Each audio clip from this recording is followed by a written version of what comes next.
Hello everyone, my name is Erica Morales and I'd like to share with you my experience to Tarpon Bay. I chose this location because my children were on spring break and I'd figure I'd do something fun with them as well as get my project started. Tarpon Bay is located about halfway into Sanibel Island, which is about an hour and a half away from where I live. If you consider visiting this island, take into consideration traffic. We visited on a weekday and we probably spent about 40 minutes on a bumper-to-bumper traffic after the Sanibel Causeway.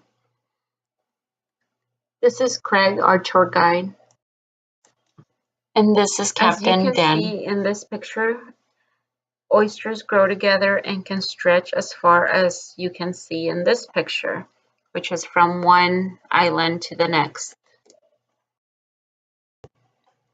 Oysters are considered mollusks and bivalves, which are filter fillers, taking in nutrients from the water, which helps the water quality. These oyster bars also provide shelter for the locals, such as this pistol shrimp. I labeled this Gulf shrimp, but my mistake, it is called a pistol shrimp, and that refers to its claw. This is a picture of manatees from our book. I was not able to get a live picture for my trip, but they are very common in these coastal waters due to the abundance of shallow water coastal grasses. And they are the only vegetarian marine animals that belong to the Sirenian family. They spend most of their lives in coastal waters that are heavily populated by humans. And one of the major concerns is that their habitat is being rapidly destroyed. I've always been intrigued by the seahorse appearance, and after learning more about them, I'm now more amazed by them. You see, female seahorses give eggs to the male seahorse to carry for 2 to 3 weeks and to deliver them. Apparently, it is more efficiently for dad to deliver them because it's too much for mom to do all the work. This is a baby red mangrove tree. The above look like green bean is a propagule. Once it gets caught underwater, it starts to sprout and a new tree is born.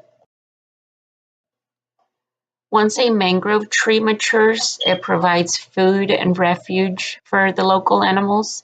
As you can see in this picture, an osprey is visiting its nest.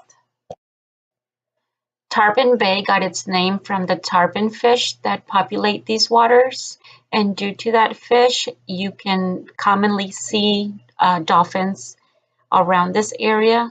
As you can see, I was able to capture a picture of a mom and her young swimming around this area, which is by far the best experience I had in this trip. In this dolphin sketch, I've labeled how sound passes through the blowhole and to the dolphin's melon to produce sounds such as clicks, buzzes, and whistles. They use low frequency sound to detect faraway objects and high frequency for near objects. I hope you've enjoyed.